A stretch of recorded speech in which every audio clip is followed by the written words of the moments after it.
എല്ലാ സഹോദരങ്ങൾക്കും നമ്മുടെ യൂട്യൂബ് ചാനലിലേക്ക് സ്വാഗതം.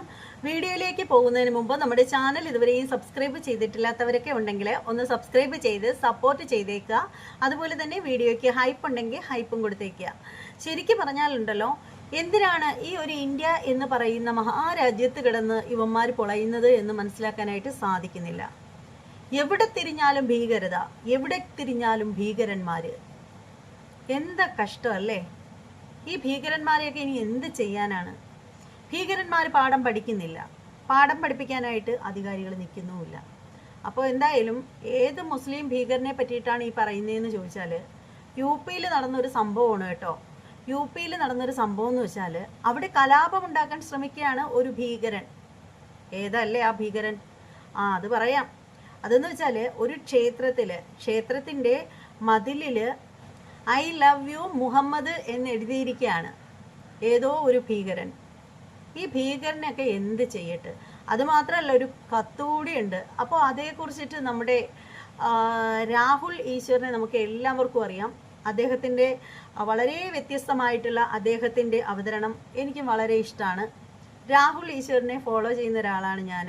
എനിക്കിഷ്ടമാണ് അദ്ദേഹത്തിൻ്റെ സംസാരം. അദ്ദേഹം ഏതൊരു കാര്യത്തിലും പ്രത്യേകിച്ച് ആരുടെയും പക്ഷം നിൽക്കാതെ തന്നെ അദ്ദേഹത്തിൻ്റെ അഭിപ്രായങ്ങൾ വളരെ മനോഹരമായിട്ട് തുറന്നു കാട്ടുന്ന ഒരു മനുഷ്യനാണ് അദ്ദേഹം. അപ്പോൾ സകലമായ എല്ലാ ബഹുമാനത്തോടു കൂടിയും തന്നെ ശ്രീ രാഹുൽ ഈശ്വറിന് പറയാനുള്ള കാര്യങ്ങൾ നമുക്ക് കേട്ടിട്ട് വരാം. Oh my god, Saint Rita സ്കൂളിന് ഭീകര ഭീഷണി. സെന്റ് റീറ്റ സ്കൂളിനും താമരശ്ശേരി പിതാവിനും ഭീകരന്മാരുടെ ഭീഷണി. ഇസ്ലാമിക് ഡിഫൻസ് ഫോഴ്സ് ഓഫ് ഇന്ത്യയുടെ എഴുത്താണ് അവർക്ക് ലഭിച്ചിരിക്കുന്നത്. അത്ര വലിയൊരു എനിക്ക് ചിരിക്കാതെ പറയാൻ പറ്റില്ല. അത്ര വലിയൊരു ഭീകര ഭീഷണിയാണ് അവർക്ക് ലഭിച്ചിരിക്കുന്നത്. പേര് പറയാനില്ല, നമ്മുടെ തന്നെ സുഹൃത്തുക്കളായ ഒന്ന് രണ്ട് മുഖ്യധാരാ മാധ്യമങ്ങൾ വളരെ സീരിയസ് ആയ വാർത്തയും കൊടുത്തിട്ടുണ്ട്. ഞാൻ ആ എഴുത്ത് വായിക്കാം.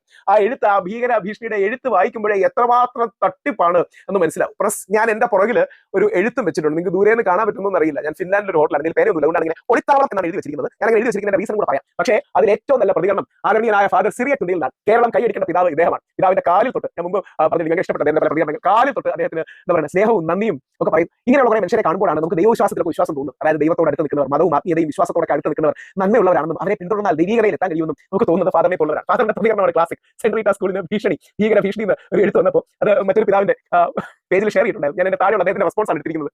ഐ ലവ് മുഹമ്മദ് എന്ന അമ്പലത്തിന്റെ ഭിത്തിയിൽ എഴുതിയവർ തന്നെയായിരിക്കും ഇത് എഴുതിയത്. ചിരിച്ചാൽ മതി. അത് പറയാൻ കഴിയുന്നത് പിതാവെ അത് വലിയൊരു എന്താ പറയുക നന്മയാണ്. ഈ കെട്ട കാലത്ത്, ഈ നശിച്ച വിദ്വേഷവും പരസ്പരം വിഭാഗീയതയും വർഗീയതയും വിഷമുള്ള കാലത്ത് അങ്ങേപോലെ തിരുവസ്ത്രം ധരിച്ചൊരു വ്യക്തിക്ക് പറയാൻ കഴിയുന്നത് ദൈവികമായ നന്മയാണ്. അത് എന്താ പറയുക, അത് ആവേശകരമാണ്. നമുക്കൊക്കെ ഈ ദൈവജ്ഞരിലും ദൈവികരായ ക്രിസ്ത്യൻ, ഹിന്ദു, മുസ്ലിം ഏത് വിഭാഗത്തിൽപ്പെട്ട പുരോഹിതന്മാർക്കൊക്കെ വിശ്വാസം തോന്നുന്നത് അങ്ങേപ്പോലുള്ളവരെ കൊണ്ടാണ്. എനിക്ക് നമ്മുടെ ക്രിസ്ത്യൻ സഹോദരങ്ങളോട് പറയാനുള്ളത്, നിങ്ങൾ ഈ ക്രിസ്തംഗികളെ സൂക്ഷിച്ചോണം. ഇവരുടെ തട്ടിപ്പ് വേലയാണ്. ഇത് എന്തുകൊണ്ടാണെന്ന് കൂടെ ഞാൻ പറയാം. കൗതുകത്തോടു കൂടി ഈ എഴുത്ത് മുഴുവനായിട്ട് ന്യൂസ് 18 അല്ലെങ്കിൽ ഏതെങ്കിലും ചാനൽ പോലും കൊടുത്തിട്ടില്ല. ഈ വാർത്ത വലുതാക്കാൻ ചില നമ്മുടെ ചേട്ടന്മാർക്ക് ശ്രമിക്കുന്നുണ്ട്. അപ്പോൾ ഈ ലെറ്റർ അവർ കൊടുത്തതിന്റെ സ്ക്രീൻഷോട്ട് ഞാൻ എടുത്ത് എക്സ്പാൻഡ് ചെയ്ത് ഫുൾ ആയിട്ട് വായിച്ചു. ആ കത്തിന്റെ ഉടായ്പ് നമുക്ക് നോക്കാം. ബിഗ് ബ്രേക്കിംഗ് ആയിട്ടൊക്കെയാണ് കൊടുത്തിരിക്കുന്നത്.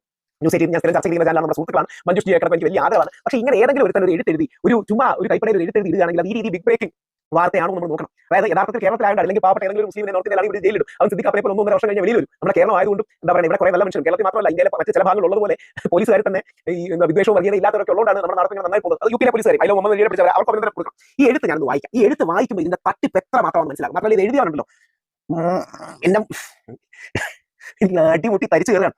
അതായത് ഇത് ഫോൾസ് ഫ്ലാഗ് ഓപ്പറേഷൻ ആണ് പറയുക. ഫോൾസ് ഫ്ലാഗ് ഓപ്പറേഷൻ എന്ന് പറഞ്ഞാൽ നമ്മൾ സ്വന്തമായിട്ട് ഈ ഹിന്ദുത്വ തീവ്രവാദികൾ നമ്മുടെ ഗണേശോത്സവത്തിന് കല്ലെറിഞ്ഞ് അല്ലെങ്കിൽ ശോഭായാത്രയ്ക്ക് നമ്മുടെ ഹിന്ദു കുട്ടികൾ പോകുമ്പോൾ അവരെ ബോംബെറിഞ്ഞ് മുസ്ലിങ്ങളാണെന്ന് വരുത്തി തീർത്ത് അതിന്റെ ഒരു പൊളിറ്റിക്കൽ ക്യാപിറ്റൽ, അതിന്റെ രാഷ്ട്രീയ മൂലധനം ഉണ്ടാക്കുന്ന ആ പരിപാടിയാണ് നമ്മൾ ചെയ്തിരിക്കുന്നത്. എന്താണ് ഓരോ വരികൾ എടുത്ത് അനലൈസ് ചെയ്ത് പറയാം. ഇത് കേൾക്കുന്ന സംഘികളും പോലും നിങ്ങൾ ഒരുപാട് നല്ല ആൾക്കാരുണ്ട്. പക്ഷേ ഇത്തരത്തിലുള്ള ചെറ്റകളെ മാറ്റി നിർത്താൻ നിങ്ങൾക്ക് കഴിയണം. ഓരോ വരിയാണ് ഞാൻ പറയാം. എന്നിട്ട് ഏതൊരു മുസ്ലിമിന്റെ പേരിലാണ് അയച്ചിരിക്കുന്നത്. അങ്ങനെ IDFI അറിയിക്കുന്നത്, അതായത് വേറെ ലെറ്ററും കാര്യങ്ങളൊന്നുമില്ല, കൈപ്പടയിൽ എഴുതിയിരിക്കുന്നത് ഏതൊരു എഴുതാന്ന വിഷയം ഹിജാബ്, പിന്നെ സ്ഥലം എറണാകുളം പള്ളുരുത്തി, വിഷയം ഹിജാബ്, സ്ഥലം എഴുതുന്നത് പോലും തെറ്റാണ്. സ്ഥലം എറണാകുളത്തുള്ള പള്ളുരുത്തി സെന്റ് റീറ്റാസ് പബ്ലിക് സ്കൂളിലെ ഹിജാബ് വിഷയം ഞങ്ങളുടെ ഒരു സ്പോൺസേർഡ് പ്രോഗ്രാം ആയിരുന്നു. എഴുതിയ മണ്ട യഥാർത്ഥത്തിൽ ഒരു സ്പോൺസർ പ്രോഗ്രാം ചെയ്യുകയാണെങ്കിൽ അവന്മാരെ എഴുതുമോ? അതായത് യഥാർത്ഥത്തിൽ ഒരു IDFI ഉണ്ടെന്നിരിക്കട്ടെ, Islamic defence force of India തീവ്രവാദ പ്രസ്ഥാനം ഉണ്ടെന്നിരിക്കട്ടെ, ഒരു ഭീകര പ്രസ്ഥാനം ഉണ്ടെന്നിരിക്കട്ടെ, അവന്മാർ സെന്റ് റീറ്റ സ്കൂളിൽ ഇത്തരം ഒരു കാര്യങ്ങൾ ചെയ്തുകയാണെങ്കിൽ അത് ഞങ്ങളുടെ സ്പോൺസേർഡ് പരിപാടി എഴുതുമോ? പിന്നെ ഇത്രയും ചെയ്യുന്നത് അറിയാവൂലേ? ചുമ്മാ ഒരു മിനിമം കോമൺ സെൻസ് ചെയ്തേ ആൾക്കാർ മണ്ടമാരാകുന്ന ഒരു പരിധിയിൽ നീ ഇങ്ങനെ മണ്ടായാലോ? അതുകൊണ്ടാണ് ഞാൻ ഒളിത്താവളം എഴുതിയിരിക്കുന്നത്. പണ്ട് നമ്മുടെ മലയാള സിനിമ കണ്ടിട്ടില്ല, അതായത് വെളിയിൽ വലിയ ബോർഡ് വെച്ചിരിക്കും ഒളിത്താവളം. അത് അതിനെ ഓർമ്മിക്കാനാണ്. അതായത് പണ്ട് നമ്മുടെ സീറം സത്യം ഒക്കെ സിനിമയില്ല, അന്ന് ക്യാരക്ടർ എസ്റ്റാബ്ലിഷ് ചെയ്യാനും പെട്ടെന്ന് സിറ്റുവേഷൻ എസ്റ്റാബ്ലിഷ് ചെയ്യാൻ വേണ്ടിയിട്ട് പോലീസുകാർ ഇങ്ങനെ സഞ്ചരിക്കുമ്പോൾ സൈഡിൽ ഒളിത്താവളം എന്ന ബോർഡ് കാണും. ആ ഒളിത്താവളം എന്ന ബോർഡിനുള്ളിലായിരിക്കും ജോസ് പ്രകാശ് അടക്കമുള്ളവർ മറ്റേ ഇത്. അതുകൊണ്ടാണ് ഞാൻ ഒളിത്താവളം എന്ന് എഴുതി വെച്ചത്. യഥാർത്ഥത്തിൽ ഒളിത്താവളമാണെങ്കിൽ ഒളിത്താവളം ആണെങ്കിൽ എഴുതി വെക്കൂ. നമ്മൾ ശരിക്കും ഒളിത്താവളം എന്ന് പറഞ്ഞാൽ എന്താ? ഒരാൾ രഹസ്യമായിട്ട് ഒരു സ്ഥലത്ത് പോയി അല്ലെങ്കിൽ ഒരു ഗൂഢസംഘങ്ങൾ എവിടെയെങ്കിലും ഒളിച്ചിരിക്കുന്നതിനാണ് ഒളിത്താവളം എന്ന് പറയുന്നത്. ഒളിത്താവളം ഒന്നും രഹസ്യ സംഖ്യ ഒന്നും ബോർഡ് വെച്ചിട്ട് ഇരിക്കൂ. അതേപോലെ അവരുടെ സ്പോൺസേഡ് പരിപാടിയാണെങ്കിൽ തങ്ങളുടെ സ്പോൺസേഡ് പരിപാടിയാണ് പബ്ലിക്കിൽ എടുത്തെഴുതോടെ മിനിമം കോമൺ സെൻസ് കളിക്കുന്ന ഹിജാബ് വിഷയം ഞങ്ങൾ സ്പോൺസേഡ് പ്രോഗ്രാം ആയിരുന്നു. ഞങ്ങൾ Islamic defence force of India IDFI എന്ന നിരോധിത IDFI ബാക്കി എനിക്ക് ഫുള്ള് കാണുന്നില്ല, അതാണ് ഫുള്ള് വായിക്കാൻ പറ്റും. അതായത് ആ എഴുത്തിന്റെ ഇതാണ് അവർ എഴുതി അവകാശപ്പെടുന്ന ആ എഴുത്ത്. ഞങ്ങൾ PFI എന്ന നിരോധ സംഘടന പിന്തുണച്ചക്കാരാണ്. PFI പ്രസംഗിക്കുന്ന ആശയങ്ങളും പ്രവർത്തനങ്ങളും എല്ലാം പിന്തുണയാണ് ലക്ഷ്യം. Popular Front of India already ban ചെയ്തു. അവരുടെ കൂടെ SDP ബാൻ ചെയ്തില്ല, അവരുടെ ഉണ്ട്. അതായത് പോപ്പുലർ ഫ്രണ്ടിൽ ഉണ്ടായിരുന്ന സ്റ്റിഗ്മ, പോപ്പുലർ ഫ്രണ്ട് എന്ന നമ്മുടെ ജോസഫ് മാഷിന്റെ അടക്കം കൈവെട്ടിയവരുമായി ബന്ധപ്പെട്ട പ്രസ്ഥാനത്തിനെ ഇതുമായിട്ട് കൂട്ടിക്കെട്ടുകയും ഇവർക്ക് ഇതിലൂടെ അതായത് IDFI ഒരു ഭീകരമുഖം നൽകുകയും പുതിയൊരു വില്ലനെ സൃഷ്ടിച്ചെടുക്കുകയും ചെയ്യുകയാണ് യഥാർത്ഥത്തിൽ ചെയ്യുന്നത്. അടുത്താണ് ഭയങ്കര രസമാണ്. കേരളത്തിന്റെ വരുമാനത്തിൽ 90% വരുന്നത് മതവിഭാഗങ്ങളിൽ ഇസ്ലാമിക മതവിഭാഗക്കാരിൽ നിന്നും ആകുന്നു. ഇത് കേൾക്കുന്ന ഹിന്ദു ക്രിസ്ത്യാനിക്ക് പ്രകോപനം ഉണ്ടാകും. ആരാണ് പറഞ്ഞത്? എങ്ങനെയാണ് 90% വരുന്നത്? നമ്മൾ അധികാരം ജീവിക്കുന്നില്ലേ? ഇത് എഴുതി അമിക്കവാറും കാസയോ സംഖ്യ നമ്മൾ നീ ചൊല്ലി വിജയം പറയുന്നത് പൊട്ടായിക്കാൻ പറയാറാ. 90% ഇസ്ലാമിക മതവിഭാഗക്കാരനാകും. എന്നാൽ എനിക്ക് തോന്നുന്നു അതിന്റെ നടത്തിപ്പിൽ ഞങ്ങൾക്ക് ഒരു പ്രാതിഥ്യമില്ല. ഇത് മാറണം. അടുത്ത വരി വളരെ രസകരമാണ്. ഇടത് വലത് രാഷ്ട്രീയ നേതൃത്വവുമായി ഇത് സംബന്ധിച്ച് പലതവണ ചർച്ച നടത്തിയിട്ടുണ്ട്. IDFI എന്നൊരു സംഘടന പോലും ഈ നാട്ടിലില്ല. ഇന്ന് നീ ഏത് ഇടത് വലതിന്റെയാണ് നടത്തുന്നത്? രണ്ട് ഈ ഇടത് വലത് പ്രയോഗം ചെയ്യുന്നവർ പ്രധാനമായിട്ട് ഈ തീവ്ര വലതുപക്ഷത്ത് നിൽക്കുന്ന ഈ തീവ്ര കാസ, തീവ്ര ക്രിസംഗി, തീവ്ര സംഘി വിഭാഗങ്ങളിലാണ്. അതായത് CPM ആണ് ഇടതെന്നും കോൺഗ്രസ് ആണ് വലതെന്നും ഇടത് വലത് മുന്നണികൾ കേരളത്തെ നശിപ്പിച്ചു, ഇനി ഞങ്ങൾക്ക് അവസരം തരൂ എന്ന നറേറ്റീവിനായിട്ട് BJP-ക്കാർക്ക് വേണ്ടി ഉണ്ടാക്കുന്ന ഉടായ്പ സാധനമാണ്. യഥാർത്ഥത്തിൽ BJP ആണ് ഇന്ത്യയിലെ വലതുപക്ഷത്ത് നിൽക്കുന്ന പ്രസ്ഥാനം. കോൺഗ്രസ് സെൻട്രൽ ലെഫ്റ്റ് ആണ്, CPM ഉം CPI ഒക്കെ ലെഫ്റ്റ് ആണ്. ഈ അടിസ്ഥാനപരമായ അറിവുകൾ വെച്ചിട്ട് എഴുതുകയൊക്കെ ചുമ്മാ മണ്ടന്മാരാക്കുന്ന ഒരു സ്റ്റാൻഡേർഡ് വേണ്ടി മറ്റേ I love മുഹമ്മദ് എന്ന സ്പെല്ലിംഗ് എഴുതിയ I love MAMAD I love Muhammad എഴുതിയ പോലെ അങ്ങനെ മുസ്ലിം ആണെങ്കിൽ മുഹമ്മദിന്റെ പേര് തെറ്റിച്ചെഴുതൂടെ, ഒരു ക്രിസ്ത്യാനി ആണെങ്കിൽ ജീസസ് ക്രൈസ്റ്റിന്റെ പേര് തെറ്റിച്ചെഴുതൂ, ഒരു ഹിന്ദു ആണെങ്കിൽ അയ്യപ്പന്റെ പേര് തെറ്റിച്ചെഴുതൂ, അവർക്ക് സ്പെല്ലിംഗ് മിസ്റ്റേക്ക് ഉണ്ടാവും. അപ്പോൾ ഇടത് വലത് രാഷ്ട്രീയ നേതൃത്വം ഞങ്ങൾ പലതവണ ചർച്ച നടത്തിയിട്ടുണ്ട്. അതായത് ഇടത് വലത് പ്രസ്ഥാനങ്ങളെല്ലാം മോശമാണ്, BJP വന്നാലേ കേരളത്തെ ഭീകരവാദത്തിൽ രക്ഷിക്കും. അതിനാൽ ഇടത് വലത് രാഷ്ട്രീയ നേതൃത്വമായി ഇത് സംബന്ധിച്ച് പലതവണ ചർച്ച നടത്തിയിട്ടുണ്ട്. ഇപ്പോൾ ഈ ആവശ്യങ്ങൾ തത്വത്തിൽ അംഗീകരിച്ചിരിക്കുകയാണ്. ഇപ്പോൾ ഈ ആവശ്യങ്ങൾ തത്വത്തിൽ അംഗീകരിച്ച് കഴിഞ്ഞു. അതായത് ഇനി അംഗീകരിച്ച് കഴിഞ്ഞു. 2026 നടക്കുന്ന ഇലക്ഷനിൽ ഈ തത്വത്തിൽ അംഗീകരിച്ച സാധനങ്ങളാണ് വരാൻ പോകുന്നത്. ഇനി CPM കോൺഗ്രസോ മാറിയാൽ മാത്രമേ കേരളത്തിൽ രക്ഷയുള്ളൂ. കേരളം തീവ്രവാദത്തിന്റെ പിടിയിലേക്ക് കടന്നു കഴിഞ്ഞു. ഇടത് രാഷ്ട്രീയ നേതൃത്വമായി സംബന്ധിച്ച് പലതവണ ചർച്ച നടത്തിയിട്ടുണ്ട്. ന്യൂസ് 18 ലെറ്റർ അവിടെ ഏതോ ന്യൂസ് 18 ഏതോ ഒരു എഡിറ്ററുണ്ട്. അത് ഈ ലെറ്റർ പൂർണ്ണമായിട്ട് കൊടുത്തിട്ടില്ല. ഞാൻ കൊടുക്കുന്നതിന്റെ കളക്കം കാണാൻ കളക്കം നിങ്ങളെ കാണിക്കാൻ. അതായത് ഇത് വായിച്ചാലേ ഇത് ഒരു രാഷ്ട്രീയ ബോധ്യമുള്ള കുറച്ചുകൂടെ വിശ്വസനീയമായ കളർ തന്നെ. ഇടത് വലത് രാഷ്ട്രീയ നേതൃത്വവുമായി ഇത് സംബന്ധിച്ച് പലതവണ ചർച്ച നടത്തിയിട്ടുണ്ട്. ഇപ്പോൾ ഈ ആവശ്യങ്ങൾ അവർ തത്വത്തിൽ അംഗീകരിച്ചിരിക്കുന്നു. സർക്കാരിന്റെ 90% പ്രവർത്തനങ്ങളും ഞങ്ങൾ കൊടുക്കുന്ന ഫണ്ട് ഉപയോഗിച്ചായതിനാലാണ്. ഓക്കെ, ഇനി വിദ്യാഭ്യാസ മേഖലയിൽ ഉൾപ്പെടെ മുഴുവൻ വിദ്യാഭ്യാസ മേഖലയിൽ ഇപ്പോൾ ന്യൂസ് 18 പോലും ഫുള്ളായിട്ട് കാണിക്കുന്നില്ല. അവിടെ ഏതെങ്കിലും ഒരു എന്നാണ് തോന്നി ഇങ്ങനത്തെ സാധനം മാർക്കാക്കുന്നത്. അതുകൊണ്ട് അവർ ഫുള്ളായിട്ട് കൊടുക്കാത്ത സർക്കാരിന്റെ 90% പ്രവർത്തനങ്ങളും നടക്കുന്നത് ഞങ്ങൾ കൊടുക്കുന്ന ഫണ്ട് ഉപയോഗിച്ചായതിനാൽ സർക്കാരിന്റെ കൊടുക്കുന്ന ഫണ്ടിൽ 90% മുസ്ലിം കമ്മ്യൂണിറ്റി ആയതിനാൽ വിദ്യാഭ്യാസ മേഖലയിൽ ഉൾപ്പെടെ മുഴുവൻ അർദ്ധ സർക്കാർ സ്ഥാപനങ്ങളിലും ജോലികളിൽ 70% മുസ്ലിം സമുദായത്തിൽപ്പെട്ടവർക്കായി മാറ്റി വെക്കണം. അത് മുസ്ലിം സമൂഹം 27-30% വരെയാണ്. 70 എന്ന് പറയുമ്പോൾ ഒരു ഷോക്ക് വാല്യൂ ഉണ്ടാവും. ഇതൊക്കെ ഹൈലൈറ്റ് ചെയ്യുന്ന വിചാരിച്ചാണ്. ഇത് കൊടുത്ത വീഡിയോയ്ക്ക് പോലും നാണം തോന്നി അവർ കൊടുക്കാത്ത. പക്ഷേ നിങ്ങൾ അറിഞ്ഞിരിക്കണം, കാര്യം കള്ളം കണ്ടാൽ പ്രത്യേകിച്ച് നമ്മൾ ക്രിസ്ത്യാനികൾ അറിഞ്ഞിരിക്കണം. നിങ്ങൾ ഈ ക്രിസ്ത്യൻ പിടിക്കുന്നു. ഞങ്ങൾ ഹിന്ദു സമുദായത്തെ പോലും ഈ ഗോത്രവാദികൾ നശിപ്പിച്ചു, നിങ്ങളുടെ സമുദായത്തോട് നശിപ്പിക്കാൻ അനുവദിക്കുന്നു. അപ്പോൾ മുഴുവൻ സർക്കാർ ഇതര സ്ഥാപനങ്ങളിലും 70% മുസ്ലിം സമുദായത്തിൽപ്പെട്ടവർക്കായി മാറ്റിവെക്കണം. സർക്കാർ ഫണ്ട് ഉപയോഗിച്ച് പ്രവർത്തിക്കുന്ന എല്ലാ വിദ്യാഭ്യാസ സ്ഥാപനങ്ങളിലും സമയങ്ങളിലുള്ള ബാങ്ക് വിളി അടക്കമുള്ള ഞങ്ങളുടെ മതാചാരങ്ങൾ അനുവദിക്കപ്പെടണം. ഇതൊരു വാക്കാക്കാൻ സർക്കാർ സ്ഥാപനങ്ങളിൽ ബാങ്ക് വിളിക്കണം തുടങ്ങിയുള്ള സാധനങ്ങളാണ് പറയുന്നത്. കേൾക്കുമ്പോൾ ബാക്കിയുള്ള ഒരു പ്രകോപനം ഉണ്ടാകും എന്ന് തെറ്റിദ്ധരിക്കരുത്. ഉണ്ടായി ഈ ലെറ്റർ ഇതേപോലെ ന്യൂസ് 18 കൊടുക്കാത്തത്. ഇതിനെക്കുറിച്ച് ചർച്ച സംഘടിപ്പിച്ചു. വേണ്ടായിരുന്നു. ന്യൂസ് 18 പ്രത്യേകിച്ച് വർഗീയതയൊന്നും റൈറ്റ് വിംഗിലേക്ക് കേട്ട് ചെയ്യുന്നു മാത്രമേ ഉള്ളൂ. ജനവും ന്യൂസ് 18 ഒരു ഇടയ്ക്ക് ന്യൂസ് 18 നല്ല പ്രാർത്ഥന കൊടുക്കാറുണ്ട്. പക്ഷേ റൈറ്റ് വിംഗ് ഓഡിയൻസിനെ എൻഗേജ് ചെയ്യാൻ വേണ്ടി ചെയ്യുന്ന അല്ലെങ്കിൽ എക്സ്ട്രീം റൈറ്റ് വിംഗിനെ എൻഗേജ് ചെയ്യാൻ വേണ്ടി ചെയ്യുന്ന. അപ്പോൾ എന്തായാലും ഈ ഒരു വിഷയത്തെ നമ്മുടെ രാഹുൽ ഈശ്വർ വളരെ കോമഡി ആയിട്ടാണ് അവതരിപ്പിക്കുന്നത്. പക്ഷേ അദ്ദേഹം എത്ര കോമഡി ആയിട്ട് പറഞ്ഞു കഴിഞ്ഞാലും ഈ പറയുന്ന കാര്യത്തിനുള്ളിൽ ഒരു സീരിയസ്നെസ് ഉണ്ട്, ഇല്ലേ?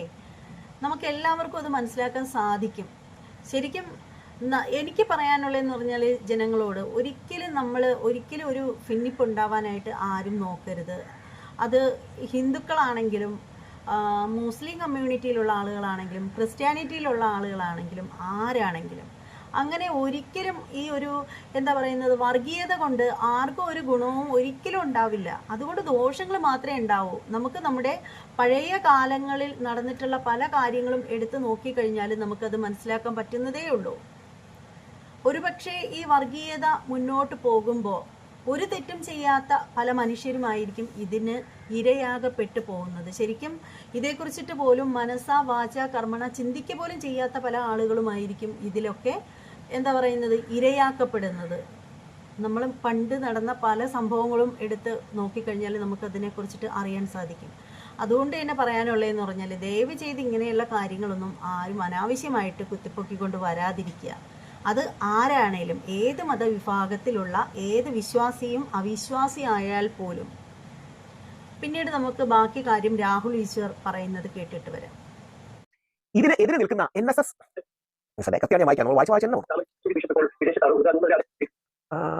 ഇതിനെ കൃത്യമായിട്ട് എടുക്കുകയാണ്.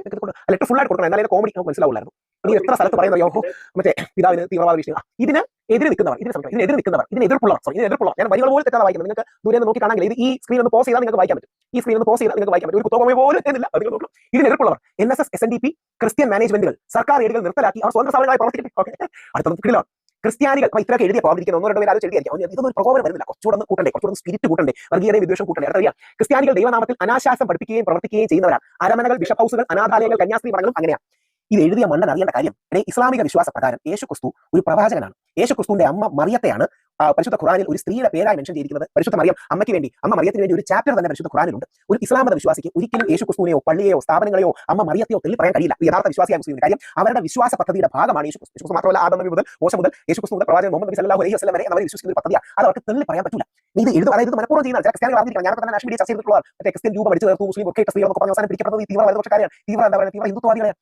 ഇത് ക്രിസ്ത്യാനികൾക്ക് ഞങ്ങൾക്കോ ഈ രോഗം വന്നു, ഞങ്ങൾക്ക് പറഞ്ഞാൽ ഹിന്ദുക്കോ ഈ ഗോഡ്സേവാദം രോഗം വന്നു. അങ്ങനെയാണ് മഹാത്മാഗാന്ധി ഇന്ത്യയുടെ രാഷ്ട്രപിതാവിനെ കൊല്ലുന്നത്. നിങ്ങളുടെ സമുദായത്തിലേക്ക് വരാൻ നിങ്ങൾ സമ്മതിക്കണം. ഇപ്പോൾ ഓരോ പ്രകോപനം ഉണ്ടാക്കാനും കാര്യം ഉണ്ടാക്കാനും മനഃപൂർവ്വം ഫോൾസ് ഫ്ലാഗ് ഓപ്പറേഷൻസ് അഥവാ മുസ്ലിം സമൂഹത്തിന്റെ പേരിൽ നിങ്ങൾക്ക് തന്നെ അയക്കുന്നത് ഇവന്മാരെ പോലുള്ളവരാണ്. ഇതിന്റെ എക്സ്ട്രീം ഫോംസ് ആണ് നമ്മൾ നോർത്ത് ഇന്ത്യയിൽ ദേവീന്ദർ സിംഗ് പോലുള്ളവർ കാണുന്നത്. ദേവീന്ദർ സിംഗ് എന്ന് പറയുന്നത് ഡൽഹി ഇലക്ഷൻ സമയത്ത് 2 തീവ്രവാദികളോടൊപ്പം ഡൽഹിയിലേക്ക് യാത്ര ചെയ്യുമ്പോൾ ദൈവം സഹായിച്ച് പോലീസ് പിടിച്ചു. ഇല്ലെങ്കിൽ എന്തുപറ്റും അറിയാമോ? ഡൽഹി ഇലക്ഷൻ നടക്കുന്ന സമയത്ത് ഡൽഹി തീവ്രവാദാക്രമണം ഉണ്ടാകും. ആര് ഭരിക്കും? ഞങ്ങൾ ഹിന്ദുക്കൾ ഭരിക്കും. ഹിന്ദുക്കൾ വെച്ചാലേ തീവ്ര ഹിന്ദുത്വാദികൾക്ക് ലാഭമുള്ളൂ. മുസ്ലിങ്ങൾ വെച്ചാലും ക്രിസ്ത്യാനികൾ വെച്ചാലും തീവ്ര ഹിന്ദുത്വാദികൾക്ക് എന്താ ലാഭം? പകരം ഹിന്ദുക്കൾ വെച്ചാൽ എന്താ ലാഭം എന്ന് പറയുന്നത് കണ്ടു. ഹിന്ദുക്കൾ വേട്ടയാടപ്പെടുന്നു, ഞങ്ങൾ ഹിന്ദുത്വാദികൾ ഇല്ലെങ്കിൽ നിങ്ങൾ രക്ഷപ്പെടില്ല എന്ന പച്ച കള്ളം പറയാൻ വേണ്ടി ഇവന്മാർ ചെയ്യുന്നതാണ്. നമ്മുടെ കുഞ്ഞുങ്ങൾക്ക്, അതായത് ഹിന്ദു കുട്ടികൾക്ക് വിഷം കലക്കി കൊടുത്തവരുടെ മുസ്ലിം ഒക്കെ അവരാണ് അത് ചെയ്തതെന്ന് പറഞ്ഞാൽ സ്ഥലം മാറ്റിക്കാൻ നോക്കുന്ന ഭീകരവാദികളുമാണ്. നിങ്ങളുടെ സമുദായത്തിൽ ക്യാൻസർ, ക്രിസ്ത്യൻ സഹോദരങ്ങളോട് താഴ്മയായിട്ട് അഭ്യർത്ഥിക്കുക. നിങ്ങളുടെ സമൂഹത്തിൽ ഈ ക്യാൻസർ പകരാൻ നിങ്ങൾ ഒരു കാരണവശാലും അനുവദിക്കണം.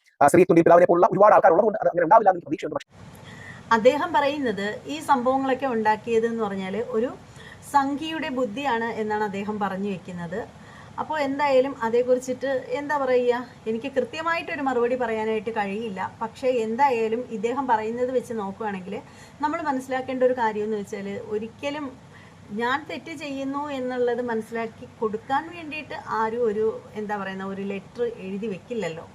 അപ്പോൾ അതിൽ കാര്യമുണ്ടെന്ന് തന്നെയാണ് ഞാനും വിശ്വസിക്കുന്നത്. അപ്പോൾ എന്ത് തന്നെയാണെങ്കിലും എനിക്ക് പറയാനുള്ളതെന്ന് വെച്ചാൽ, നമ്മുടെ ഈ ഇന്ത്യ എന്ന് പറയുന്ന രാജ്യത്തിൻ്റെ നമ്മുടെ ത്രിവർണ്ണ പതാകയുടെ നിറം ഏതാണെന്ന് എല്ലാവരും ഒന്ന് ഓർത്തിരിക്കുന്നത് നന്നായിരിക്കും. ഒരിക്കലും നമുക്ക് ആ ഒരു ത്രിവർണ്ണ പതാകയിൽ നിന്നും ഒരു കളർ പോലും മാറ്റാനായിട്ട് നമുക്ക് ഒരിക്കലും പറ്റില്ല. ഈ ലോകമുള്ള അത്രയും കാലവും നമ്മുടെ ത്രിവർണ്ണ പതാക എന്താണോ അതുതന്നെ ആയിരിക്കും. അപ്പോൾ എന്തിനു വേണ്ടിയിട്ടാണ് നമ്മളൊക്കെ ഇങ്ങനെ കിടന്ന് തിളയ്ക്കുന്നതെന്ന് എനിക്ക് മനസ്സിലാവുന്നില്ല. എന്തായാലും എല്ലാവരും വളരെ ഐക്യതയോടുകൂടിയും ശാന്തതയോടുകൂടിയും സൗമ്യതയോടുകൂടിയും സമാധാനത്തോടുകൂടിയും ഒത്തൊരുമയോടുകൂടി കഴിയുക. അത്രേ എനിക്ക് പറയാനായിട്ടുള്ളൂ. ഇതിൽ കൂടുതലായിട്ടൊന്നും പറയാൻ എനിക്ക് കഴിയില്ല. ഇതൊക്കെ ഒരു 100 പ്രാവശ്യം ഞാൻ എൻ്റെ ചാനലിലുള്ള വീഡിയോകളൊക്കെ പരിശോധിച്ച് കഴിഞ്ഞാൽ തന്നെ നിങ്ങൾക്കറിയാൻ സാധിക്കും. ഞാൻ ഒരുപാട് പറഞ്ഞിട്ടുള്ളതാണ്. അപ്പോൾ ഞാൻ ആദ്യമേ ഭീകരൻ എന്നൊക്കെ പറഞ്ഞത് കേട്ടിട്ടുള്ള പല ആളുകളും ഒരു പക്ഷേ ക്ഷമയില്ലാത്തതിൻ്റെ പേരിൽ അതപ്പം തന്നെ എന്താ പറയുക, വീഡിയോ കട്ട് ചെയ്തിട്ട് വന്നിട്ട് കമൻ്റ് ഇട്ട് എന്നെ തെറി വിളിക്കാനായിട്ട് ഒരുപാട് സാധ്യതകളുണ്ട്. ദയവ് ചെയ്ത് ആരും എന്നെ തെറി വിളിക്കാനായിട്ട് വരല്ലേ പ്ലീസ്. അപ്പോൾ ഇതാണ് എനിക്ക് പറയാനായിട്ടുള്ളത്. വെറുതെ ഒരു ബിൽഡപ്പ് ഒക്കെ കൊടുത്തു എന്നേ ഉള്ളൂ. അപ്പോൾ എന്തായാലും മറ്റൊരു വീഡിയോ ആയിട്ട് വരുന്നത് വരെ എല്ലാവർക്കും ബൈ.